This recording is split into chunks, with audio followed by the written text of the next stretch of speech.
Good morning. Scott Luton here with you on this edition of This Week in Business History. Welcome to today's show. On this program, which is part of the Supply Chain Now family of programming, we take a look back at the upcoming week, and then we share some of the most relevant events and milestones from years past.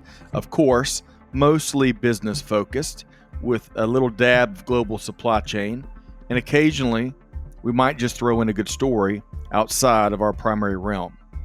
So I invite you to join me on this look back in history to identify some of the most significant leaders, companies, innovations, and perhaps lessons learned in our collective business journey. Now, let's dive in to This Week in Business History.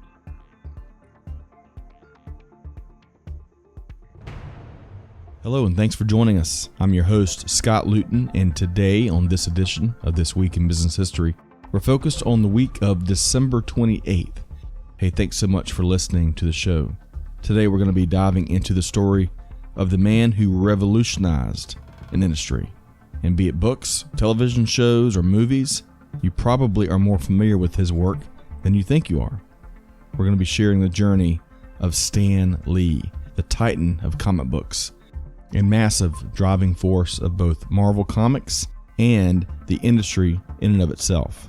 Stay tuned, and thanks again for joining us here today on This Week in Business History, powered by our team here at Supply Chain Now. Stanley Martin Lieber, better known as Stan Lee, was born December 28, 1922 in New York City to Romanian immigrant parents, and he'd grow up primarily in Harlem and the Bronx. The man that would become a titan in the world of superhero comics and multimedia, well, he was born into a family of modest means. Stan's father, Jack Lieber, was a professional dress cutter, but he didn't work all that much after the Great Depression. In fact, when Stan was in his teens, he and his brother, Larry Lieber, would share the one-bedroom apartment that their family was living in, and his parents would sleep on a fold-out couch. Amongst Stan's early influences were Errol Flynn and William Shakespeare. Although he graduated high school wanting to be a novelist, Lee was hired as an office assistant at Timely Comics in 1939 at the age of 16, making $8 a week. Timely Comics probably doesn't ring a bell for you, but it would become Marvel Comics in 1961.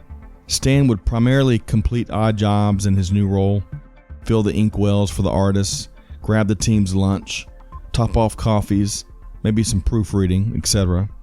In 1941, he made his comic book debut with what would be one of Timely Comics' biggest early hits, Captain America Foils the Traitor's Revenge, where the pseudonym Stan Lee was used for the first time. Stan was promoted to editor in 1942. He had by this time written a wide variety of comic book scripts under the name Stan Lee, a play on his first name, Stanley, a name he'd adopt eventually as his legal name. During the 1940s and 50s, when Timely Comics was enduring financial hardship, Lee created several comic book series including The Witness, The Destroyer, Jack Frost, and Black Marvel. During this time, Lee joined the Army Signal Corps and worked to repair communications equipment. He later wrote field manuals and military slogans in the Army's training film division. Stan Lee would work with some soon-to-be famous soldiers in the Army, such as three-time Academy Award-winning director Frank Capra and Theodore Geisel, better known to the world as Dr. Seuss. He kept his editor job at Timely while in the Army by receiving letters as to what content was needed that week, producing that content, and mailing it back. In 1945, after serving in the Army, he went back full-time at Timely Comics. But times were tough, as the comic book industry and its business was in the doldrums at the time. Says author Sean Howe in a New York Post article from 2018, quote, Stan Lee in the 1950s was pretty much running the show by himself in a corner office because the industry had mostly collapsed, end quote. Not long after separating from the Army and returning to Timely Comics full-time, Stan Lee wanted to quit.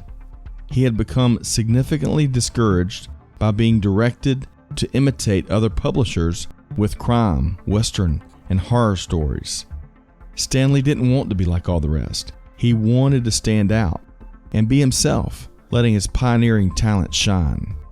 In a pivotal career decision at the urging of his wife, he wrote a comic like he himself wanted to read, bringing the characters to life, making superheroes relatable with their human emotions and weaknesses.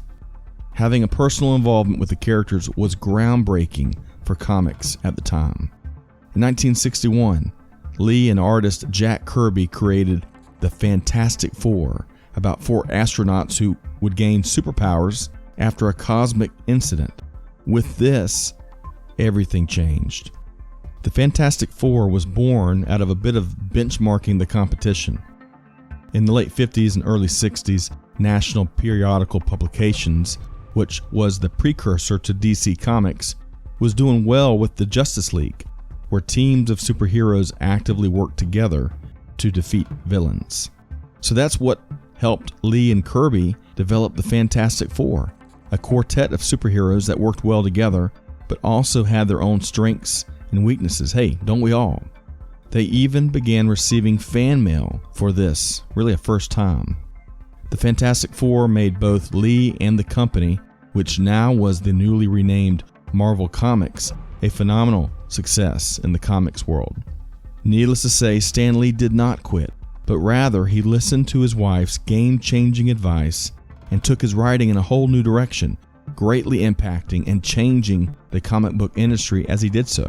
In 1962, Lee and his brother Larry Lieber, along with Jack Kirby and Steve Ditko, they'd launched several iconic characters, including Spider-Man, Ant-Man, the Hulk, and Thor. And if you've been paying any attention to movie theaters, at least on a pre-pandemic basis, you'd notice that those characters are not just still with us today, but they're thriving and bringing audiences in droves. Aside from all of the artistic impacts that Stan Lee made, he also developed proven processes. In fact, Lee, Kirby, and Ditko created a collaborative process that became known as the Marvel Method. This approach allowed artists more input on story plotting and allowed Marvel to produce massive amounts of content.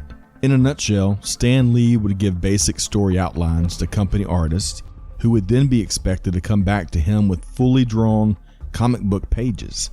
Stan Lee would then fill the pages with texts and the story itself, which took advantage of one of his greatest talents, Lee's ability to engage the reader in his storytelling. This ability fueled his appeal to his readership community and its growth. What also caught on was Stan Lee's catchphrases, which were quickly embraced and widely used. He later said that some of his sign-offs, such as "hang loose," "face front," and "nuff said," were constantly being copied by other writers. He wanted something unique that other writers would not know the meaning of, know the spelling of, or be tempted to copy. His catchphrase, "Excelsior," which is Latin for ever upward, became that phrase. Quote, "upward and onward to greater glory," end quote, is the way Lee himself would later explain the term in a tweet. In 1966, Ditko left Marvel, and John Romita Sr. became Lee's collaborator. The stories became as focused on the social and college lives of the characters as the superheroes' adventures. Topics such as the Vietnam War, political elections, and student activism were addressed. Stan Lee once said, quote, "Let's lay it right on the line. Bigotry and racism are among the deadliest social ills plaguing the world today. But, unlike a team of costumed supervillains, they can't be halted with a punch in the snoot or a zap from a ray gun. The only way to destroy them is to expose them, to reveal them for their insidious evils they really are," end quote. Robbie Robertson was one of the first African-American characters in comics to play a serious supporting role in The Amazing Spider-Man number 51, which came out in August 1967. In the 1980s, Stan Lee began a journey that would be one of his greatest legacies. a ceaseless obsession for convincing Hollywood that it needed to make movies out of comic book superheroes. What was that breakthrough film that opened the door far and wide for comics to hit the silver screen? Well, it certainly was not Howard the Duck. For the industry, you could claim 1989's Batman was that movie. Arguably, at least for Marvel Comics, it was the 1998 movie hit Blade, starring Wesley Snipes, that gave Stan Lee and the Marvel team the breakthrough they needed. The movie was a commercial success and spawned 2 sequels. Ever since, there has been a seemingly steady stream of comic book heroes brought to life at the movie theater, which took years of Hollywood lobbying by the industry, and especially Stan Lee, who certainly has become bigger than life. Attesting to his pop culture status, Stan Lee was the answer on a recent Jeopardy question. Quote, "Not an actor, this man who died in 2018 appeared briefly in some 40 mainly action films with a combined $30 billion in worldwide gross," end quote. Those appearances, you bet, those famous cameos. The cameos that Stan Lee made became popular in 1961 in a comic book, The Fantastic Four #10, where both Stan Lee and artist Jack Kirby are featured on the cover of the 12-cent comic book, as well as being introduced as characters in the story. The fans loved it. It made them feel as if they were all friends or sharing in a little fun.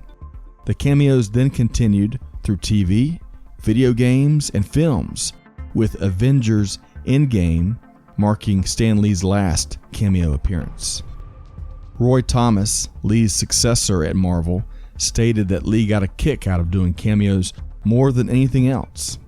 Lee was nicknamed Smilin Stan and Stan the Man, and he continued to rise up through the ranks at Marvel, eventually becoming publisher and editorial director. Following a 60-year career at Marvel, Lee was involved in other ventures, such as a series at competitor DC Comics, where he reimagined such DC superheroes as Batman and Wonder Woman. He was involved with publishing graphic novels, merchandising, branding, building an entertainment network, and even had an action figure made out of him. He earned numerous awards, including the National Endowment for the Arts National Medal of Arts in 2008 by President George W. Bush.